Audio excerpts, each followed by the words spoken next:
So good. That's where you guys clap, clap, clap, clap, clap, cheer, cheer, cheer, cheer, cheer. I hate microphones. Everybody who's ever been at Paper Moon knows this. Can you all hear me in the back? Yeah, of course. Amazing.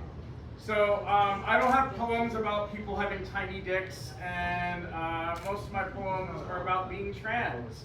Not that part. Huh? I was booing the joke. I was like, fine, I guess I have to leave because I only have poems about being trans and about being cringe. So let's get going. I'm also really bad at naming things, so if you don't like the titles, I don't like them either, so we're on the same page together. So this one is Spelling Doesn't Matter Because Words Aren't Real. AMANDA spells in love in the same way, in a way that's different from KRISTOFER. That comes from Christ and my parents. And Shirley was well-meaning and intentioned, but just misplaced. Too long for a kid with ADHD to learn to spell, slightly different enough that people assumed they knew how to spell it and were often wrong. Which is a pretty good metaphor for my identity, that I don't match expectations in that way they say my voice is too deep, my shoulders too broad, and my face has too much stubble, and my groin is not flat enough. The same way Christopher had too many letters for a kid who couldn't finish a connect-the-dots puzzle and needed the weight of their teacher to settle down, the way I needed a name to remind myself to stop looking for love in other places.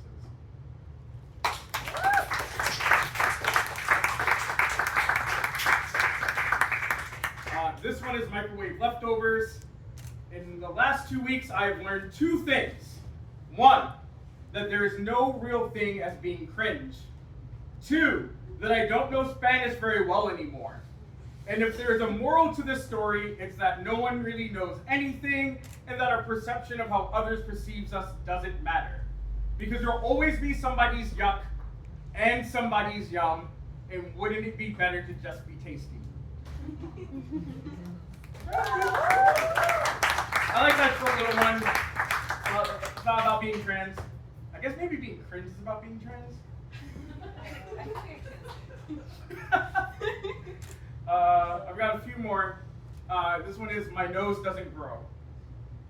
I'll never consider you a real girl because I was so mad when I felt I'd been reduced to a wooden puppet, wishing and asking to be a real girl, looking for acknowledgement in other people, as if suddenly having passing privilege would be the magic needed to make me real. As if somehow if I just grew my hair out, if I just only wore skirts and dresses, if I just put makeup on, if I just spoke softer, if I just carried a purse, if I just wore panties, if I just put on breast forms in my bras, if I just tucked my penis away, if I just painted my nails, if I just did all of these things, I would earn enough girly points to change the M to an F on my ID and get she'd and heard more. But no matter how often I do my girly rituals, I try to hide my transness. The spell is never broken. No pumpkin into a carriage. Being heed with the hard R, sharp and jagged like a slur. And despite all of my effort, I was never part of the We Couldn't Tell Club. Always courageously brave. So strong for living my truth. But existing as who I am is the only option. I think authenticity is not tucking, that living my truth is knowing visibility brings violence and doing it anyway. When being a boy feels like my soul is on fire. Like the time I had glass in my foot. Every step painful, uncomfortable, jarring, unable to feel grounded. Like a colitis flare-up, pain straight from my core, unable to make peace with my body. As the discomfort is so intense, I'm in tears. An overwhelming weight that permeates everything. There isn't a strong enough metaphor for gender dysphoria. How many of you guys remember that I just finished today, and then there's an intermission where you should totally tip all of us amazing artists. You should all be drawing. I hope I see some people already drawing. But yeah, thank you guys for coming out tonight. You all deserve a round of applause for being cool. See, I knew I could get you guys to clap for yourselves. This one doesn't have a title yet. I will be taking titles in the form of tips. Thank you so much. I once heard a poet say, "The fear is real." And at the time I thought it was a joke, a weird moment they were having after a bad trip.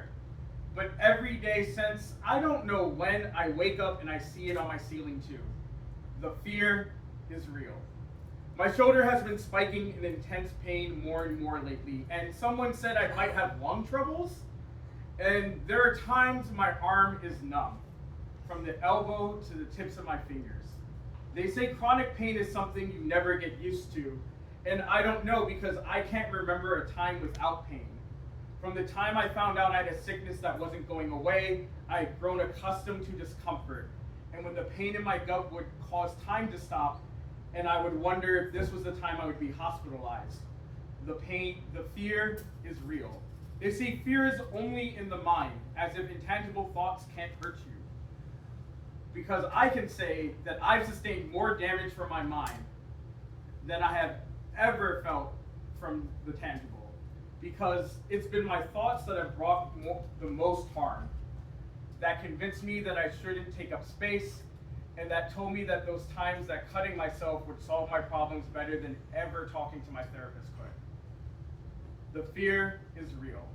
The older I get, the more I have begun to think on my own mortality, because each day I have a new symptom, a new toothache, a more present pain in my stomach, a change in my normal, and I hope it isn't my turn and my family to go against cancer. The fear is real.